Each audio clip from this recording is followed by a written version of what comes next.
तो hi hello नमस्कार। तो जय जगन्नाथ। केमिति अछंती आपण माने? ମୁଁ ଆଶା କରୁଛି ଆପଣମାନେ ନିହାତି ଭଲରେ ଥିବେ। ମୁଁ ତ ଭଗବାନଙ୍କ ଦୟାରୁ ବହୁତ ଭଲରେ ଅଛି ଆଉ ଖୁସିରେ ଅଛି।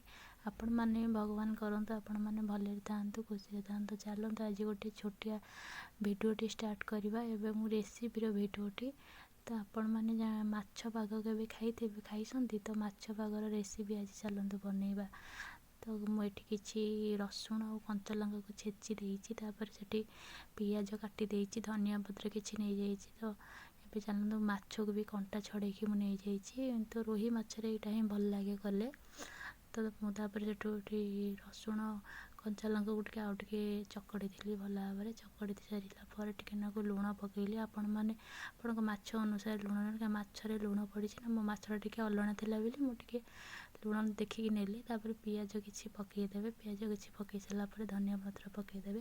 ସୋରିଷ ତେଲ ମୁଁ ଏଠି ପକାଇବାକୁ ଭୁଲି ଯାଇଥିଲି, ଲାଷ୍ଟକୁ ପକାଇଲି। ସୋରିଷ ତେଲ ଆପଣମାନେ ପକାଇଦେବେ। ତ ପକାଇ ଦେଇକି ତାକୁ ଭଲ ଭାବରେ ଗୋଳେଇ ଦେବେ। ଗୋଳେଇ ଦେଇକି ଦେଖନ୍ତୁ ଆମର ଏବେ ମାଛ ପାଗଟି ପୁରା ପ୍ରସ୍ତୁତ ହୋଇଯାଇଛି। ଆଉ ପଖାଳକୁ ତ ଇଏ ପୁରା ଜମିଯିବ, କିନ୍ତୁ ମୋ ଝିଅକୁ ପଖାଳରେ ଦିଅ କି ଗରମରେ ଦିଅ ତାକୁ ବହୁତ ଭଲ ଲାଗେ।